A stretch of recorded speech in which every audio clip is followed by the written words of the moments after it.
먼저 사진 하나가 여러분에게 나갈 겁니다. 아주 유명한 사진이죠. 만종이라고 하는 이 그림인데요. 이제 두 부부가 들녘에 나가서 농사의 수확물을 거둡니다. 그런데 바구니를 보면은 좀 풍성하게 이렇게 좀 있어야 되는데 그렇지를 못해요. 근데 저 그림의 배경 그 뒷이야기가 뭐냐면은 저 밭이 저 사람들 게 아니라는 거예요. 그 주인이 한번 감자를 싹 걷어가고 난 다음에 이 가난한 부부가 나머지 감자를 가서 이제 좀 줍고 캐고, 그런데 저 멀리에서 종소리가 울려옵니다. 그랬을 때 이들은 빈 바구니를 땅바닥에 놓고는 두 부부가 고개를 숙이면서 드리는 기도, 그래서 가난한 중에 드리는 감사의 기도다 라고 하는 그림입니다. 또 하나 그림이 나갈 겁니다. 늙은 노인이 허름한 탁자 위에 빵 한 조각을 놓고 옆에는 스프 한 그릇을 놓고는 배가 고픈지 감사의 기도를 드리는 저 장면은 실제적으로 있었던 것을 사진을 찍었습니다. 그리고 그 사진사의 딸이 유화로다가 그림을 그려서 많은 사람들에게 감동을 주었던 그림이었습니다. 배고픈 중에 드렸던 감사의 기도였습니다. 또 하나 사진을 보겠습니다. 인생의 어려움을 겪은 욥은 이제 모든 것이 무너져 내리는 육체, 모든 것이 무너져 내리는 삶을 감당할 길이 없어서 온몸이 축 늘어져 있는 욥 그림입니다. 믿었던 친구로부터 비난을 겪습니다. 그리고 부인으로부터 버림을 받습니다. 마지막에 가서는 하나님이 나를 저버렸는가라고 하는 이런 좌절감을 가지고 그는 그 고난 중에 엎드려 있었습니다. 그리고는 결국 마지막 욥기 42장에 가면은 원망으로 끝나는 것이 아니라 감사의 고백을 하는, 그래서 고난 중에 드렸던 감사의 기도로 맞춰지고 있습니다. 이 그림들이 너무나 유명해서 그 값을 환산하려고 했더니 값을 따질 수가 없다는 거예요. 만종이라고 하는 그림은 단 한 번도 값을 매긴 적이 없답니다. 측정할 수가 없는 그런 값이라는 겁니다. 그런데 이 세 가지 그림에 공통점이 있습니다. 그것은 바로 감사를 주제로 담아놓고 있다는 겁니다. 제가 한 번은 자녀들에게 감사를 좀 가르쳐야 되겠다, 너무나 당연한 것으로 생각하며 이 딸들이 살아갑니다. 그래서 십수년 전에 헤비타트라고 하는 집을 짓는 자원봉사 모임이 있습니다. 제가 휴가를 내고 그리고 이 딸과 함께 그 자원봉사를 신청을 해서 가서 일을 했습니다. 저와 같은 현장에 있으면은 저를 자꾸 의지할 것 같아서 저는 다른 파트에서, 그리고 딸은 또 다른 곳에서 일을 하게 했습니다. 점심때가 되어서는 한 식당에서 만납니다. 저를 보더니 입이 이만큼 나왔습니다. 왜 이렇게 어렵고 힘든 현장에 나를 보냈느냐, 이게 뭐냐, 뭐 그런 항의였던 것 같습니다. 일을 다 마치고는 인천으로 돌아오는 길에 딸에게 물었습니다. 어땠냐? 아빠 힘들었지만은 뭔가 좀 보람이 있는 것 같아요. 그래도 우리는 집이 이렇게 있고 그런데 집 없는 사람들, 그 작은 집을 져주는 그런 봉사였거든요. 거기에 대한 내용을 이제 다 숙지를 하고 공부를 그쪽에서 시켜줍니다. 아, 집이 있는 게 이렇게 감사하군요. 그런 고백을 했습니다.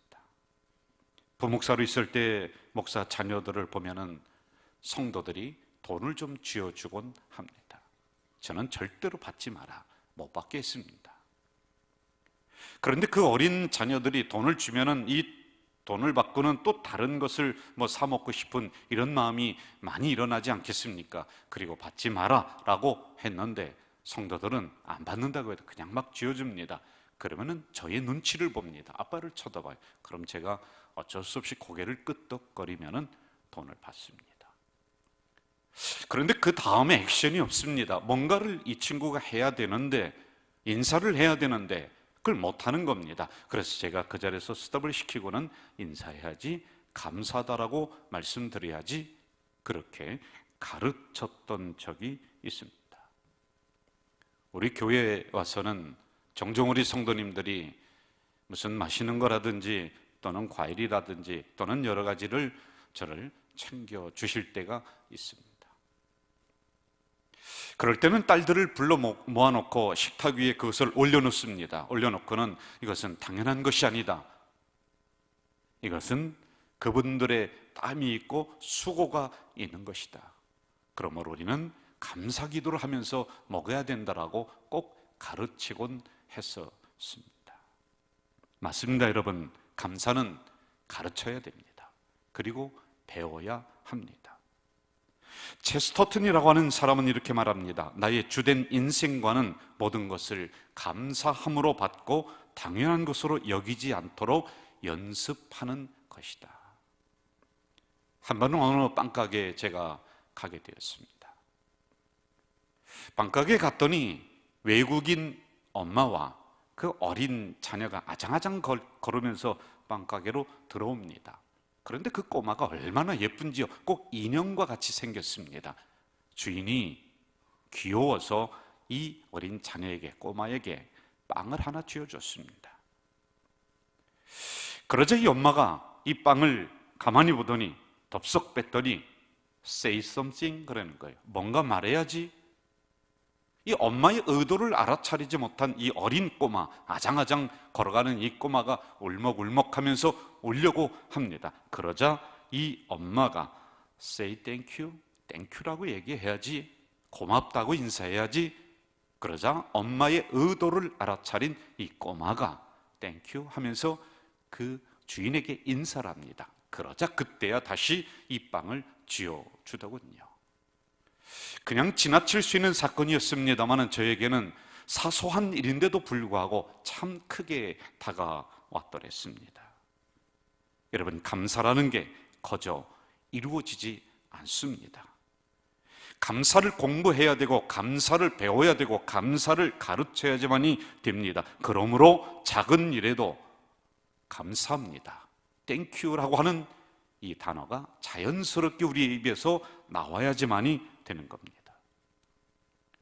고대의 철학자는 이렇게 말합니다. 인간의 마음 중에 가장 쉽게 늙는 것이 있다. 그것은 바로 감사라고 하는 것. 이 감사를 우리가 일상 속에서 하지 않으면 감사가 쉽게 늙어버리고 이 감사가 없어져 버리고 입에서는 불평이 자연히 나올 수밖에 없다는 이야기를 하고 있습니다. 여러분, 감사하다는 말을 하면서 감사한 마음이 생기지요. 또 감사를 이야기할 때는 이 감사는 주변에 있는 사람들에게 은근하게 퍼져서 막혀있던 인간관계를 원활하게 뚫어주는 역할을 하기도 합니다. 잘 아시는 대로 공산주의에는 감사라고 하는 단어가 없습니다. 왜요? 혁명, 쟁취, 혁명에서 싸워서 내가 얻어야 되는 것, 가져야 되는 것, 그러므로 그 안에서는 감사가 나올 수가 없습니다. 제가 인도에서 선교를 했다고 했지 않습니까? 그런데 인도는 참 거지가 많습니다. 공항을 처음 나가면은 가장 먼저 만나는 게 거지들입니다. 불쌍해서 그들에게 좀 무엇인가 쥐어주면은 그 다음에 주변에 있었던 거지들이 쫙 모입니다. 그래서 감당할 수가 없습니다. 그런데 제가 나갔더니 이들 표정을 보니까 도저히 안 도와줄 수가 없습니다. 얼마나 불쌍한 표정인지요. 그래서 돈도 쥐어주고 내가 가져갔던 볼펜도 쥐어주고 뭐 그렇게 했습니다. 그런데 참 이상한 게 있습니다. 우리 한국의 문화로는 감사합니다, 고맙습니다 뭐 이런 인사를 해야 되는데 이들이 달라고 할 때는 천하에 없는 불쌍한 표정을 짓다가 받고 나니까요, 뒤도 안 돌아보고 그냥 가버리는 겁니다. 한참을 지나서는 제가 그들의 문화와 그들의 종교를 이해하게 됐는데 그들은 이런 생각입니다. 내가 너에게 도와줄 수 있는, 선행을 베풀 수 있는 기회를 너한테 줬지 않느냐, 그러므로 네가 나한테 감사를 해야지, 내가 왜 감사하냐? 이것이 그들의 문화요, 그들의 종교였던 것입니다. 그러나 오늘 주님은 말씀을 통해서 그것이 아니다, 감사하는 자가 되라 라고 말씀하고 있습니다. 여러분, 감사하는 자라고 하는 것은 존재적 감사입니다. 감사의 인격이 되고 감사의 성품이 되고, 그리고 감사하는 존재, 사람, 상황이 아닙니다. 존재적 감사를 이야기해주고 있습니다. 그런데 어떻습니까? 여러분 입에서 감사가 더 많이 나오나요? 불평이 더 많이 나오나요?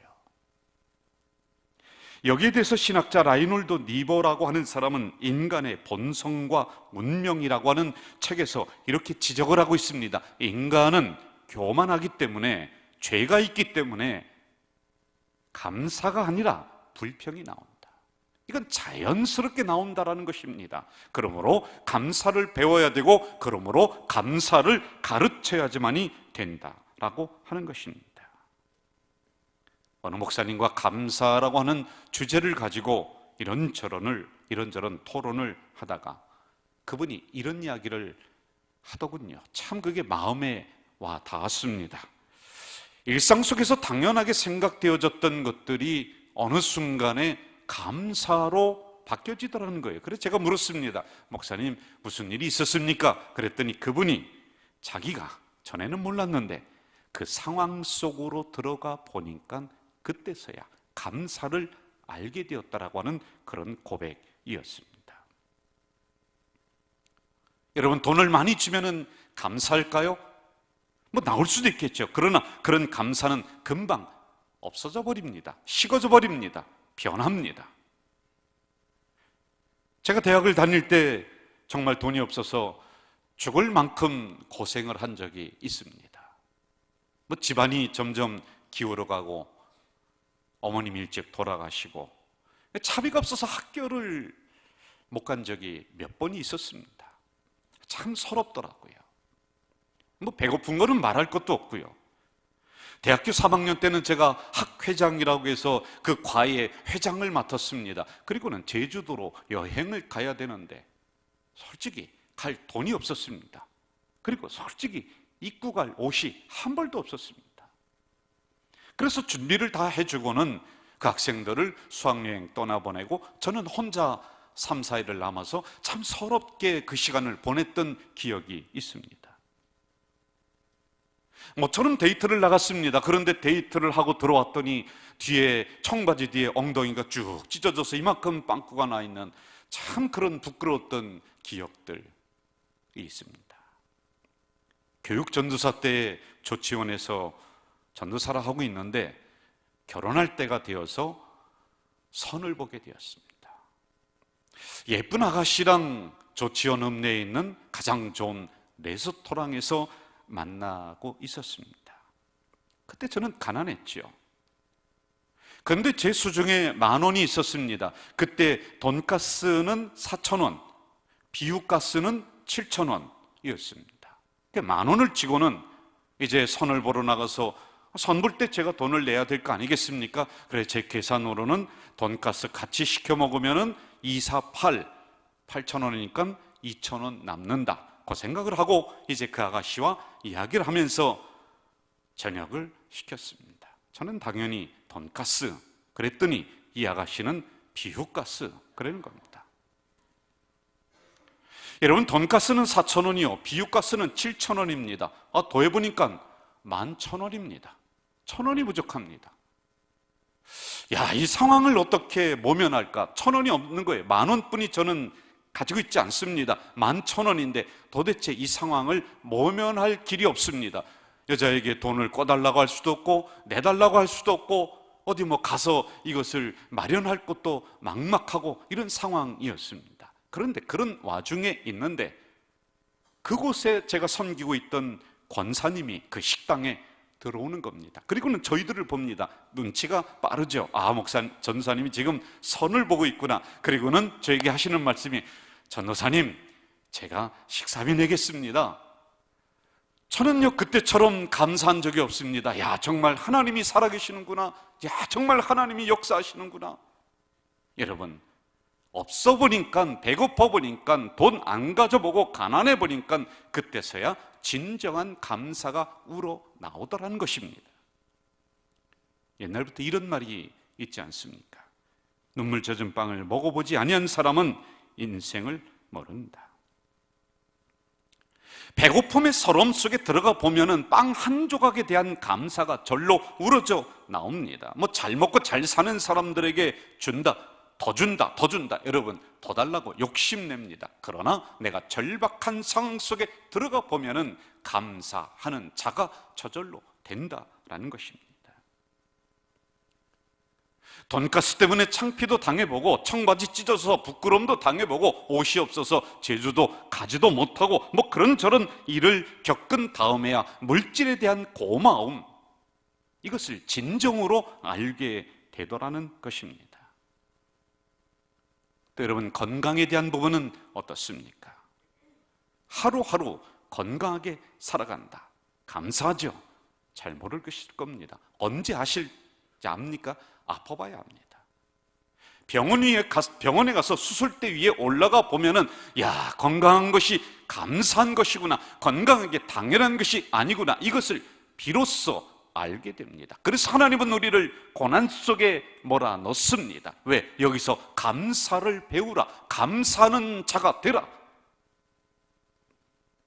여러분도 아실 만한 우리 교회 집사님이 신장 이식 수술을 하셔서 20여 년을 건강하게 사신다라는 이야기는 제가 종종 드렸습니다.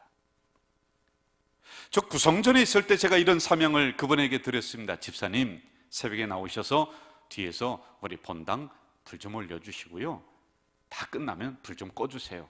이분이 몇 년 동안 이 사명을 꾸준하게 감당하더라고요.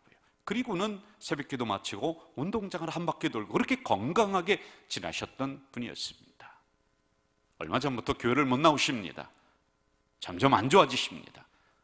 제가 수시로 찾아가서 안수기도 하고 또 만나서 이야기하면은 이분이 무슨 말씀을 하느냐면, 목사님, 전에 교회 나가는 게 당연한 것처럼 여겼는데 내가 건강을 잃어봤더니 교회에 나가는 것이 감사합니다. 건강이 정말 감사합니다. 이걸 본인이 깨달았다는 고백을 합니다. 여러분, 그렇습니다. 풍요로울 때는, 건강할 때는, 그리고 부자일 때는, 배부를 때는 감사가 점점 없어집니다. 더 없는 것에 불평합니다. 더 가질 것만 생각합니다. 그러므로 하나님은 때때로 여러분을 가난에 처하기도 하시고, 그러므로 하나님은 때때로 여러분을 병중에 처하기도 하시고, 그러므로 하나님은 여러분을 때때로 고난 속에 일부러 몰아넣습니다. 그곳에서 감사하는 자가 되라, 배우게 하기 위해서 말입니다. 뉴욕의 에반스 목사님이라고 하는 분이 말년에 대장암을 겪으셨습니다. 그분이 투병 생활하면서 4가지를 써서 붙였습니다. 그리고 그것을 통해서 다시 회복됐었던 간증의 이야기. 첫째, 불평하는 말을 하지 말자. 아예 투병 사조해서 그걸 써서 붙이고 늘 했다는 겁니다. 그리고 2번째, 분위기를 밝게 하자. 그리고 3번째, 참 이게 중요합니다. 받은 축복을 헤아려 감사하자. 그리고 4번째, 질병을 유익한 것으로 바꾸자. 그리하며 그 병을 이겨나갔다는 이야기였습니다. 아마 이 여성처럼 불행한 사람은 없을 거요. 오프라 윈프리라고 하는 사람입니다. 사생합니다. 아버지가 누군지 모릅니다. 왜요? 아버지가 바람나서 나갔거든요. 그리고 그 집에 수도 없이 많은 남자들이 들락거렸거든요. 9살 때 강간을 당합니다. 가장 불행한 여인이었습니다. 그러나 그는 오늘 세계적인 여인으로 다시 바꿔졌습니다. 모든 여성들이 닮고 싶은 1위, 오프라 윈프리입니다. 그런 4가지를 이야기합니다. 자기 인생관에 4가지가 꼭 있었다는 것이죠. 첫째, 고난을 지혜로 바꿔라. 2번째, 사소한 일도 소중하게 여겨라. 세 번째가 참 중요한 것 같아요. 감사하기를 배우라 였습니다. 저녁 늦게 집에 들어가면은 어느 때는 아무도 없는 저희 집에 그냥 온통 캄캄합니다. 그럼 저는 스위치가 어디 있는 줄 알기 때문에 캄캄함을 헤쳐서 가서 스위치를 올립니다. 그러면은 온 집안이 환하게 되더라고요. 여러분, 감사는 바로 이런 것이 아닐까요? 여러분의 인생이 캄캄합니까? 지금 상황이 캄캄합니까? 그러면은 더듬더듬 찾아서 여러분 안에 있는 감사의 스위치를 올리십시오. 온 집안이 환하게 되는 것처럼 여러분 인생의 축복의 빛이 환하게 비칠 줄 믿습니다. 기도하겠습니다. 전능하신 아버지 하나님, 감사합니다.